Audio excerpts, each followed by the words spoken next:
Interest पढ़ रहे थे हम लोग 9th का मैथ्स कंपाउंड इंटरेस्ट, ठीक है। 9th का मैथ्स पढ़ रहे थे, 9th ICS, ठीक है। तो देखो नेक्स्ट ये फॉर्मूला बेस्ड कैसे करेंगे, कंपाउंडेड ईयरली, और उसको अगर हाफ करेंगे तो कैसा फॉर्मूला रहेगा, ठीक है। तो देखो लेफ्ट में लिख लो नंबर ऑफ ईयर्स, ठीक है। राइट में लिखो कंपाउंडेड ईयरली, ठीक है। और राइट में क्या है, compounded half yearly, compounded half yearly, ठीक है। तो फर्स्ट देखो, अगर 8 का वैल्यू 1 है, फर्स्ट ईयर है, तो A इक्वल टू क्या होता है, P into 1 plus R by 100 raise to n 1 है ना, तो इनका वैल्यू 1। अगर मैं हाफ कर दूं इसको तो A इक्वल टू क्या मिलेगा, formula P into 1 plus R upon 2 into 100 raise to 1 into 2, ये समझा। हाफ ईयरली बोले तो 6 मंथ, ये 12 मंथ्स के लिए, समझा गया। तो यहाँ पे R बाई 2 हो जाएगा, यहाँ पे 1 इंटू 2 होगा, ठीक है। सेकंड देखो n इक्वल टू अगर 1 अपॉन 2 ईयर्स है, मतलब टोटल कितना है, 2 इंटू 1 3 बाई 2 ईयर्स है ना, समझा क्या, 1 साल 6 मंथ। तो इसके लिए कंपाउंड इंटरेस्ट कैसे अप्लाई करेंगे, P into 1 plus R by 100 raise to 1, और यहाँ पे क्या आएगा 1 plus R by 2 into 100 raise to 1 upon 2 into 2, समझा गया। और इसमें क्या आएगा, हाफ ईयरली में A equal to P into 1 plus R by 200 raise to 3 upon 2 into 2, ये देखो 2 है, इधर भी 2 है। थर्ड देखो, थर्ड केस में क्या है, n का वैल्यू अगर 2 इयर्स रहेगा तो 2 साल के लिए, ये 1 साल के लिए 1 साल 6 महीना, ये 2 साल के लिए, तो ये तो डायरेक्ट फॉर्मूला आ जाएगा A equal to P into 1 plus R by 100 raise to 2, और ये क्या आएगा, P into 1 plus R upon 2 into 100 raise to 2 into 2, बराबर ना। उसी तरह से देखो fourth, n equal to 1 upon 2 years होगा, तो क्या आएगा, A equal to P into 1 plus R by 100 raise to 2 into 1 plus R by 2 into 100 raise to 1 upon 2 into 2, समझे क्या। देखो 1 हाफ वाले को ऐसे लिखते हैं, ये 1 ईयर के लिए, देखो हाफ इधर है ना, तो हाफ इंटू 1 अपॉन 2, समझा। और यहाँ पे क्या आएगा, इसको सॉल्व करेंगे तो क्या आता है 5 बाई 2 ना, तो यहाँ पे फॉर्मूला में आएगा A equal to P into 1 plus R by 2 into 100 raise to क्या आएगा 5 बाई इंटू 2, बराबर ना। चलिए तो अभी सॉल्व करेंगे डिबेट, ठीक है। नेक्स्ट देखो, नेक्स्ट क्वेश्चन है पेज नंबर 27, सेलिना पे दिया है 4th वाला, calculate the compound interest on 16,000 in 3 years. We have to calculate the CI, compound interest on 16,000 in 3 years. In 3 years, when rate of interest for successive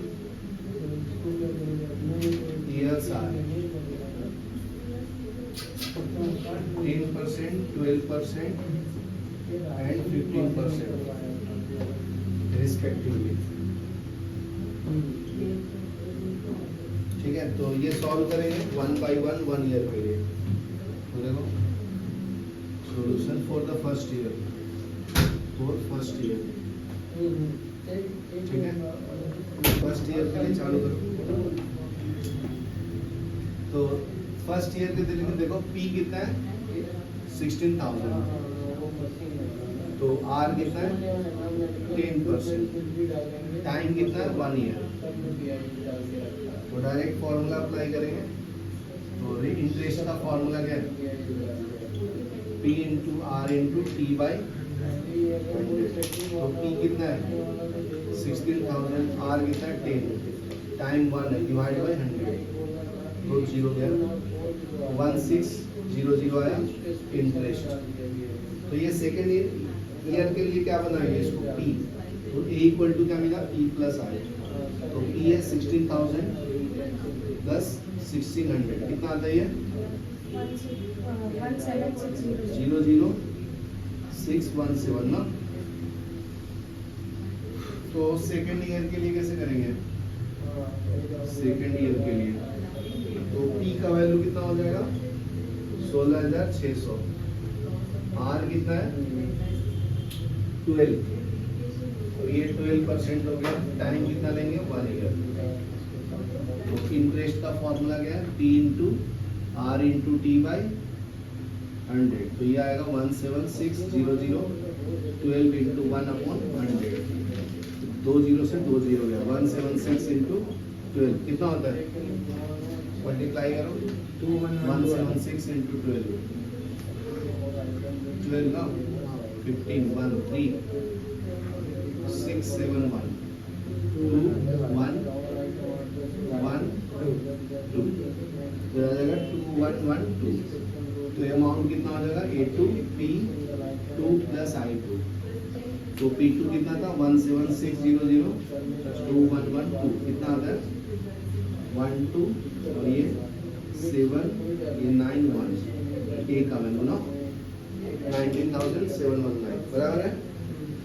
तो third year के लिए क्या आएगा, third year क्या आएगा I equal to P into R into T by 100।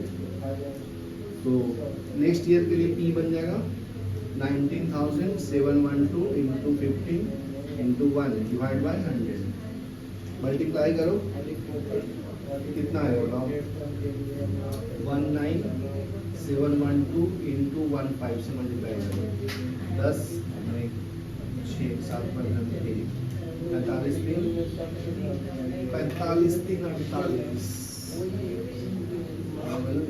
बराबर ना, कितना बराबर कर रहा हूँ ये 2 1 7 9 1, ये आएगा 0 8 6 15 19 20, ये हो जाएगा 295680 डिवाइड बाई 100, एक गया तो एक पॉइंट आएगा ना 2956.8, ठीक है। तो कंपाउंड इंटरेस्ट कितना आएगा A3 प्लस I3 बराबर ना, मतलब P ना, तो ये क्या निकाल रहा हूँ A equal to P3 plus I3 19,712 plus 2956.8 कितना आता है 22,668.8 बराबर ना। हाँ तो माइनस कर लो, तो कंपाउंड इंटरेस्ट कितना आएगा टोटल 22,668.8 माइनस ऑफ 16,000 कितना दिया था इनिशियल 16,000 कितना आता है माइनस 668.8, कितना कंपाउंड इंटरेस्ट हो गया थर्ड ईयर सर 3,600 यहाँ पे एक 6 कम हो गया क्या, एक नीचे CI इक्वल टू हाँ लिख लो। तो जो न्यूमेरिकल सॉल्व किया उसको फॉर्मूला के अनुसार भी कर सकते हो। फॉर्मूला लिख लो क्या है, अगर सक्सेसिव ईयर के लिए दिया रहेगा तो यूजिंग फॉर्मूला तो A इक्वल टू क्या है? P into 1 plus R1 R1 by 100 1 plus R2 upon 100 1 plus R3 by 100 बराबर ना। तो अपना P कितना दिया था? 16,000। तो फर्स्ट रेट ऑफ इंटरेस्ट कितना था? 10 ना। तो 10 अपॉन 100 आएगा, फिर 1 प्लस 12 अपॉन 100, फिर 1 प्लस 15 अपॉन 100 बराबर ना। इसको सॉल्व करेंगे तो डायरेक्ट आंसर आ जाएगा ए का वैल्यू। तो माइनस कर लेंगे, फिर ये माइनस पी कितना आएगा बताओ?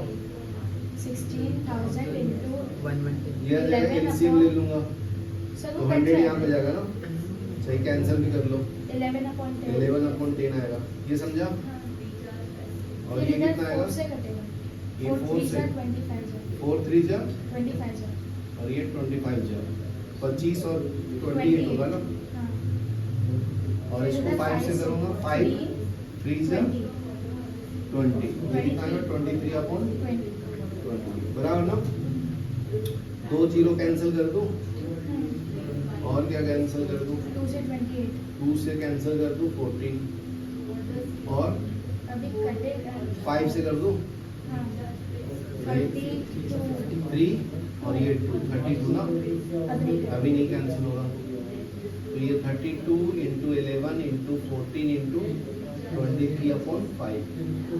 और इजी करने के लिए क्या कर देता हूँ?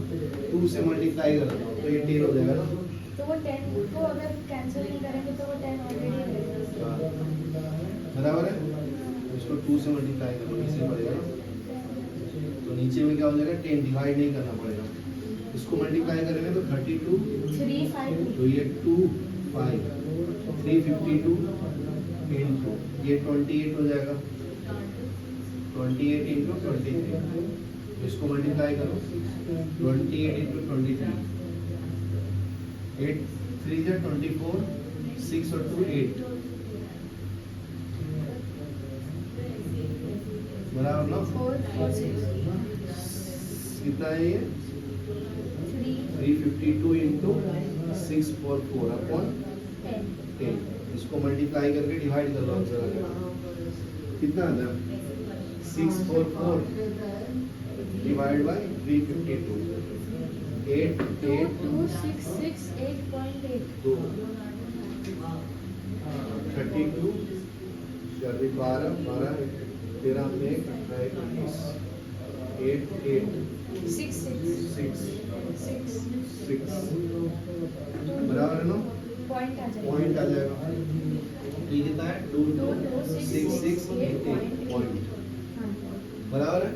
और तो फिर कंपाउंड इंटरेस्ट क्या होता है? A माइनस P A का वैल्यू कितना है? 2266.8 2266.8 माइनस 16,000 16,000 कितना आता है? 6668 समझा। तो ऐसे भी कर सकते हैं, फॉर्मूला से लिख लो। ठीक है, नेक्स्ट देखो 7 पेज नंबर 31 पे दिया है, सेलिना का बुक है, 9th maths. Ranbir borrowed 20,000, P का वैल्यू कितना है? 20,000। रेट ऑफ इंटरेस्ट दिया 12%। ठीक है, तो ही repay 8,400 at the end of the first year. कितना पे करता है? 840 हाँ, सम मान लो कितना पे करता है? 8,400 ना। ये end of first year, end of first year. ठीक है, और दूसरा सम क्या है?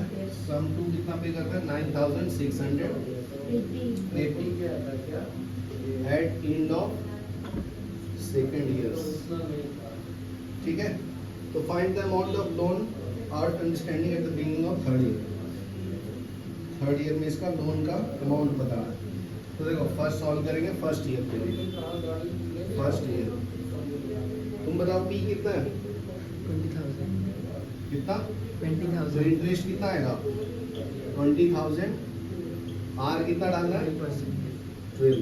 फर्स्ट ईयर के लिए 1 डिवाइड बाय 100 तो कितना आएगा, 2 जीरो से 2 जीरो गया, तो 200 इंटू 12 कितना आता है, 2400 ना, समझा क्या, 12 टू जा 2400 बराबर ना। तो अमाउंट कितना होगा, A equal to P plus I1, तो पी कितना था 20,000 प्लस 2,400 कितना हो गया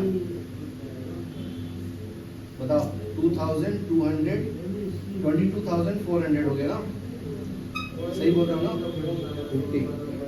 50 को आता तो शांत। सिंस देखो, सिंस रणवीर पे कितना पे कर दिया था वो, 8,400 ना, eight the end of 8,400 at the end of first year, तो कितना बचेगा बताओ, 22,400 माइनस, तो माइनस कर लेंगे ना, तो P2 कितना हो जाएगा, इतना माइनस इतना, तो कितना है 22,400 माइनस 8,400, तो बचेगा P2, तो ये 0 0 0 14,000 P2 हो जाएगा। तो सेकेंड ईयर के लिए P2 मिल गया ना तुम्हारा, तो 4 सेकेंड ईयर, हम लोग ऐसा सॉल्व किए थे ना एग्जाम, तो कितना आएगा rate of interest 14,000, rate of interest क्या है 12 इंटू 1/100 कितना आएगा, तो 140 इंटू 2 कितना आता है 280 12 है ना, इंटू 12 है ना, ये कितना आएगा 1680, 1680 रुपये ना। अभी A2 तो A2 कितना आएगा, P2 प्लस I2, तो P2 कितना था अपना 14,000 प्लस 1680, तो ऐड कर लो 15,680 बराबर ना। तो फिर से पे कर देता है, सेकंड ईयर में कितना पैसा पे कर देता है वो, 9680 तो P3 कितना मिलेगा मुझे, A2 माइनस I2, तो A2 कितना था अपना 15, ये वाला 1680 माइनस कितना पे करता है, 9680 यहाँ पे सम माइनस करना चाहिए ना, S2 लिख दो ना, रीपे कर दे रहा है, कितना 9680 कितना आता है 6,000 ना, तो इतना लोन मिलेगा उसको, loan amount and the end of second year.